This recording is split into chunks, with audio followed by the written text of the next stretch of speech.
जय हिंद मेरे प्यारे दोस्तों। आज है 6 फरवरी 2025 और आज के जितने भी महत्वपूर्ण करंट अफेयर्स होंगी और स्टैटिक जीके होंगी वो सभी हम इस वीडियो में डिस्कस करेंगे। तो आइए शुरू करते हैं आज का महत्वपूर्ण current affairs with static GK. मेरे प्यारे दोस्तों, आज का पहला प्रश्न है, वाट डी वेवर किस देश के नए प्रधानमंत्री बने हैं? वाट डी वेवर किस देश के नए प्रधानमंत्री बने हैं? तो बेल्जियम के नए प्रधानमंत्री बने हैं वाट डी वेबर दोस्तों। इसका राइट आंसर हो जाएगा बी, बेल्जियम। बेल्जियम के नए प्रधानमंत्री बने हैं वाट डी वेबर और बेल्जियम की राजधानी है ब्रुसेल्स। बेल्जियम की करेंसी क्या है? तो यूरो है बेल्जियम की करेंसी मेरे प्यारे दोस्तों। अगला प्रश्न है, भारत का पहला एआई यूनिवर्सिटी किस राज्य में स्थापित होगा? भारत का पहला एआई अर्थात आर्टिफिशियल इंटेलिजेंस पर आधारित यूनिवर्सिटी किस राज्य में स्थापित होगा? तो महाराष्ट्र में स्थापित होगा मेरे प्यारे दोस्तों। अब महाराष्ट्र में स्थापित होगा तो महाराष्ट्र की राजधानी है मुंबई और मुंबई को कहते हैं 7 टापुओं का नगर, भारत का प्रवेश द्वार और भारत का हॉलीवुड। दोस्तों, महाराष्ट्र के गवर्नर कौन है? तो सीपी राधाकृष्णन है। महाराष्ट्र के मुख्यमंत्री कौन है? तो देवेंद्र फडणवीस। और यहाँ पर राज्यसभा सीट है 19 और लोकसभा सीट है 48। दोस्तों, राज्यसभा का वर्णन भारतीय संविधान के अनुच्छेद 80 में है और लोकसभा का वर्णन भारतीय संविधान के अनुच्छेद 81 में है मेरे प्यारे दोस्तों। दोस्तों, Tata institute of fundamental research का हेडक्वार्टर मुंबई में है। भारतीय भूचुंबकीय संस्थान का हेडक्वार्टर मुंबई में है। छत्रपति शिवाजी अंतर्राष्ट्रीय हवाई अड्डा पुणे में है। नेशनल केमिकल लेबोरेटरी पुणे में है। भारतीय मौसम वेधशाला पुणे में है। यहाँ पर कंफ्यूज मत होना दोस्तों। देखो, भारतीय मौसम वेधशाला है पुणे में और भारतीय मौसम विज्ञान संस्थान है नई दिल्ली में। भाभा परमाणु अनुसंधान केंद्र कहाँ है? मुंबई में। रिजर्व बैंक ऑफ इंडिया का हेडक्वार्टर मुंबई में है। इसकी स्थापना हुई थी 1 अप्रैल 1935 को और इसके फर्स्ट गवर्नर थे ऑसबर्न स्मिथ, जबकि प्रथम भारतीय गवर्नर थे सीडी देशमुख मेरे प्यारे दोस्तों। रिजर्व बैंक ऑफ इंडिया का राष्ट्रीयकरण हुआ 1949 में और रिजर्व बैंक ऑफ इंडिया के गवर्नर कौन है? तो संजय मल्होत्रा हैं दोस्तों, आरबीआई के वर्तमान में गवर्नर। और कौन से नंबर के गवर्नर हैं ये? तो 26 नंबर के गवर्नर हैं। इस एसबीआई अर्थात स्टेट बैंक ऑफ इंडिया, इसका हेडक्वार्टर मुंबई में है। एसबीआई के चेयरमैन है चल्ला श्रीनिवासल्लू सेट्टी और एसबीआई की स्थापना 1 जुलाई 1955 को हुई। सेबी अर्थात secretary and exchange board of India, इसका हेडक्वार्टर मुंबई में है। इसके चेयरमैन कौन है? माधवीपुरी बुच और इसकी स्थापना 12 अप्रैल 1992 को हुई थी मेरे प्यारे दोस्तों। नबार्ड अर्थात national bank for agriculture and rural development, NABARD का हेडक्वार्टर कहाँ है? मुंबई में। नबार्ड की स्थापना कब हुई? 12 जुलाई 1982 को और नबार्ड के चेयरमैन है साजी केबी। एलआईसी अर्थात लाइफ इंश्योरेंस कॉरपोरेशन, इसका हेडक्वार्टर है मुंबई में। इसकी स्थापना 1 सितंबर 1956 को हुई और इसके चेयरमैन वर्तमान में है सिद्धार्थ मोहंती मेरे प्यारे दोस्तों। दोस्तों, बीसीसीआई अर्थात board of control for cricket in India, BCCI का हेडक्वार्टर कहाँ है? मुंबई में। बीसीसीआई की स्थापना कब हुई? 1928 को। बीसीसीआई के प्रेसिडेंट कौन है? रोजर बिन्नी और बाबा साहब अंबेडकर अंतर्राष्ट्रीय हवाई अड्डा नागपुर में है मेरे प्यारे दोस्तों। अगला प्रश्न है, किस राज्य की रीवा जिले में किस राज्य के रीवा जिले में सफेद बाघ प्रजनन केंद्र खोला जाएगा? तो मध्य प्रदेश के रीवा जिले में दोस्तों सफेद बाघ प्रजनन केंद्र खोला जाएगा। तो आप मध्य प्रदेश के राज्यपाल और मुख्यमंत्री के बारे में कमेंट बॉक्स में बताओ कि मध्य प्रदेश के राज्यपाल और मुख्यमंत्री कौन है? रीवा को सफेद बाघों की भूमि के नाम से भी जानते हैं। तो दोस्तों मध्य प्रदेश में है कान्हा किसली राष्ट्रीय उद्यान, माधव राष्ट्रीय उद्यान, वन विहार राष्ट्रीय उद्यान, सतपुरा राष्ट्रीय उद्यान, वाधवगढ़ राष्ट्रीय उद्यान, ओंकारेश्वर राष्ट्रीय उद्यान, डायनासोर राष्ट्रीय उद्यान, कूनो राष्ट्रीय उद्यान, पन्ना बाघ रिजर्व, पेंच बाघ रिजर्व, पंचमढ़ी अभयारण्य, गांधी सागर वन्य जीव अभयारण्य, नरसिंहगढ़ वन्य जीव अभयारण्य, सरदारपुर वन्य जीव अभयारण्य, राष्ट्रीय चंबल वन्य जीव अभयारण्य मध्य प्रदेश में है। और मध्य प्रदेश की राजधानी भोपाल है, जहां पर भोजताल झील है दोस्तों।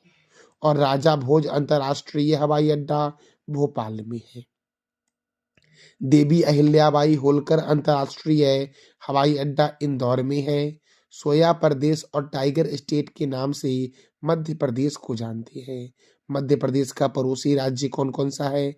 तो उत्तर प्रदेश, महाराष्ट्र, छत्तीसगढ़, राजस्थान और गुजरात। सांची का स्तूप जिसका निर्माण मौर्य वंश के शासक अशोक ने करवाया था, ये मध्य प्रदेश के बेतवा नदी के किनारे स्थित है। भीमबेटका की गुफा दोस्तों किस राज्य में है? तो मध्य प्रदेश में है। अगला प्रश्न है एक्वेरियन। एक्वेरियन सैन्य अभ्यास दोस्तों ये 13वां संस्करण है, याद रखना। कई बार एग्जाम में संस्करण पूछ लेता है कि क्यूरियन सैन्य अभ्यास 2025 का आयोजन मालदीव में हुआ है, तो यह कौन सा संस्करण था 2025 वाला? तो 13वां संस्करण था।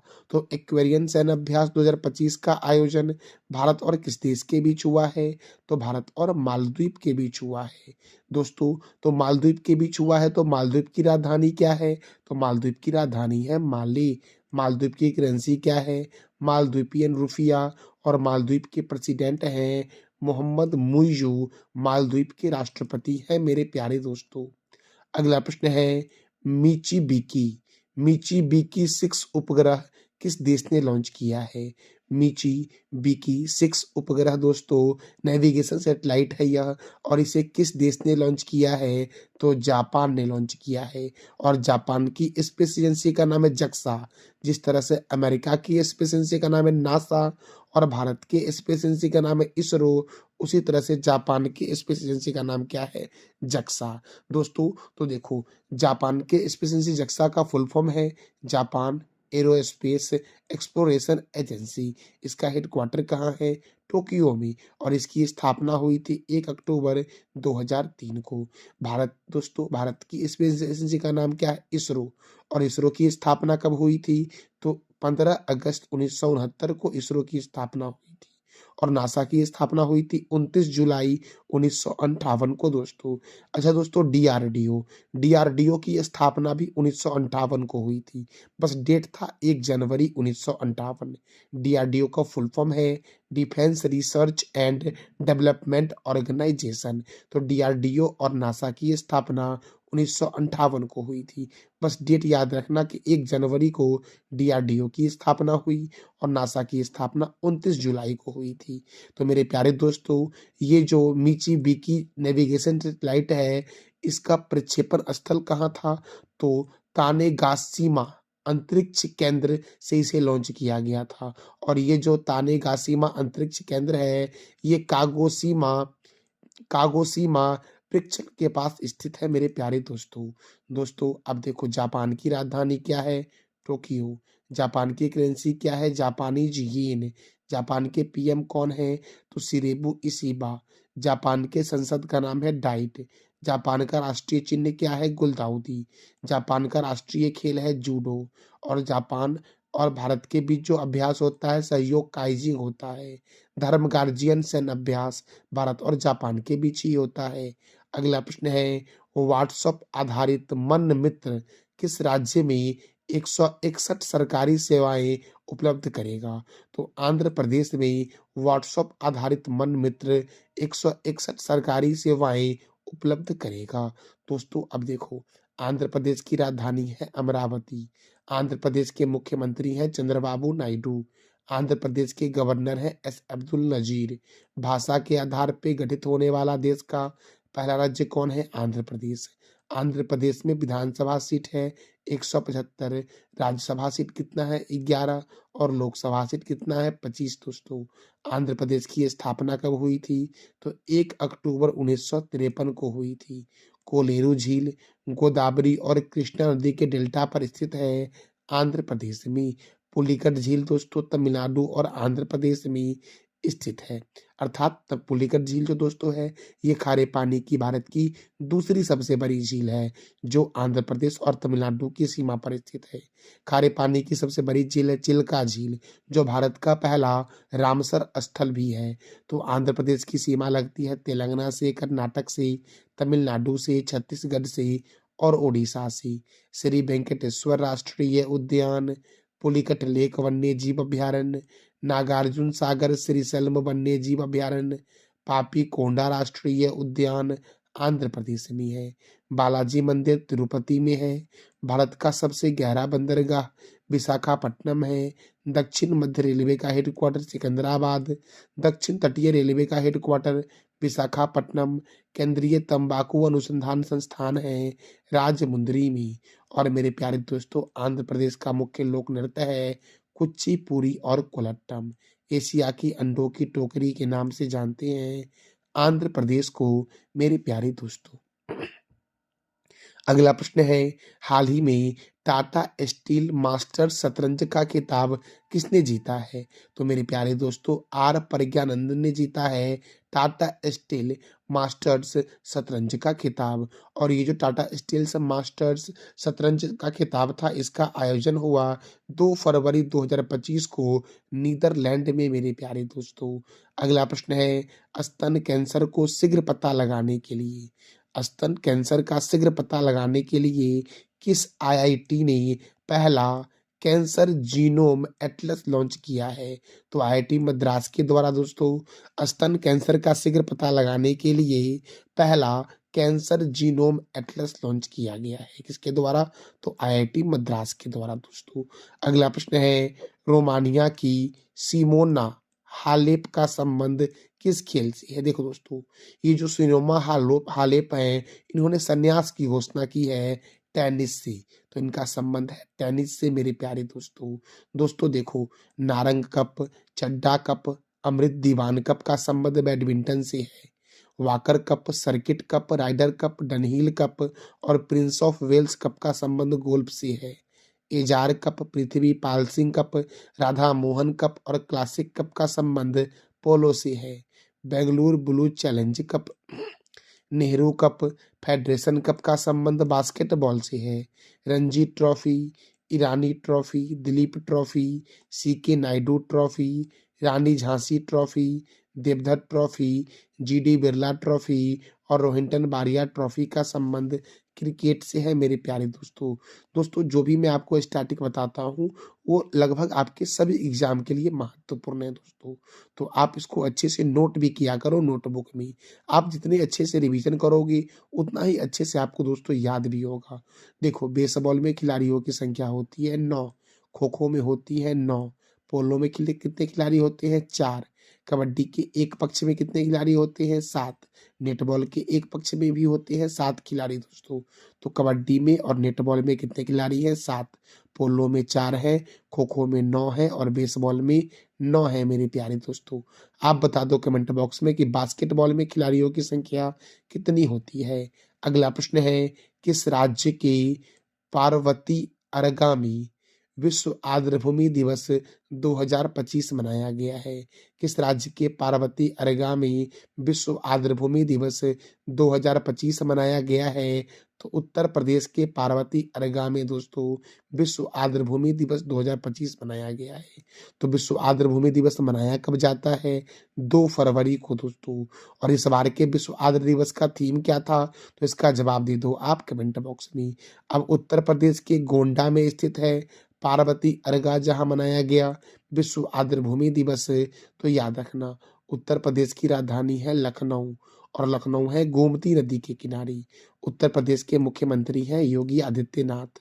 यहाँ के गवर्नर है आनंदीबेन पटेल। यहाँ पर राज्यसभा 31 है, लोकसभा 80 है। दुधवा राष्ट्रीय उद्यान, हस्तिनापुर वन्य जीव अभयारण्य, रानीपुर वन्य जीव अभयारण्य, चंद्रप्रभा वन्य जीव अभयारण्य, सुर सरोवर वन्य जीव अभयारण्य, बखीरा वन्य जीव अभयारण्य, पीलीभीत राष्ट्रीय उद्यान, अमानगढ़ बाघ रिजर्व, लाख बहुसी अभयारण्य उत्तर प्रदेश में है। राष्ट्रीय राजमार्गों का चौराहा कानपुर में है। नवाबों का शहर लखनऊ में है। उत्तर भारत का मानचेस्टर कानपुर को कहते हैं। देखो दोस्तों, नवाबों के शहर के नाम से जानते हैं लखनऊ को। नवाबों का शहर लखनऊ में नहीं है, मैंने गलत से बोल दिया ये कि नवाबों का शहर जो है ये उपनाम है लखनऊ का, और राष्ट्रीय राजमार्गों का चौराहा जो है ये उपनाम है कानपुर का। उत्तर भारत का मानचेस्टर बोलते हैं कानपुर को। ध्यानचंद्र स्टेडियम लखनऊ में है। ग्रीन पार्क स्टेडियम कहाँ स्थित है? कानपुर में। भारतीय चीनी तकनीकी संस्थान कानपुर। भारतीय दलहन शोध संस्थान कानपुर। औद्योगिक विश्वविज्ञान अनुसंधान केंद्र लखनऊ। केंद्रीय औषधि अनुसंधान केंद्र लखनऊ। केंद्रीय वनस्पति अनुसंधान केंद्र लखनऊ। वीरबल सहनी जीवाश्म विज्ञान संस्थान लखनऊ। सीडीबी का हेडक्वार्टर लखनऊ, और सीडीबी की स्थापना 2 अप्रैल 1990 को हुई। चौधरी चरण सिंह अंतर्राष्ट्रीय हवाई अड्डा लखनऊ। लाल बहादुर शास्त्री अंतर्राष्ट्रीय हवाई अड्डा वाराणसी, और वाल्मीकि अंतर्राष्ट्रीय हवाई अड्डा अयोध्या में है। मेरे प्यारे दोस्तों, अयोध्या जो है ये सरयू नदी के किनारे है। मेरे प्यारे दोस्तों, तो ये था हमारा आज का महत्वपूर्ण current affairs with static GK. दोस्तों, इस वीडियो का पीडीएफ आपको टेलीग्राम पे मिलेगा, जिसका लिंक वीडियो के डिस्क्रिप्शन बॉक्स में है। मेरे प्यारे दोस्तों, मैं कुछ दिनों से टेलीग्राम पे करंट अफेयर्स का पीडीएफ अपडेट नहीं कर पा रहा हूँ, क्योंकि आपको पता ही है कि दोस्तों सरस्वती पूजा के कारण मैं ये काम नहीं कर पा रहा था सही से। तो दोस्तों, कल आपको सारी पीडीएफ अपडेट मिल जाएगी टेलीग्राम चैनल पे, तो वो आप ज्वाइन कर लेना, जिसका लिंक वीडियो के डिस्क्रिप्शन बॉक्स में है। आपको यह जानकारी कैसी लगी, इसका फीडबैक आप अवश्य कमेंट बॉक्स में देना, और जानकारी अच्छी लगी तो चैनल को लाइक करें, शेयर करें और सब्सक्राइब करें। थैंक यू सो मच मेरे प्यारे दोस्तों।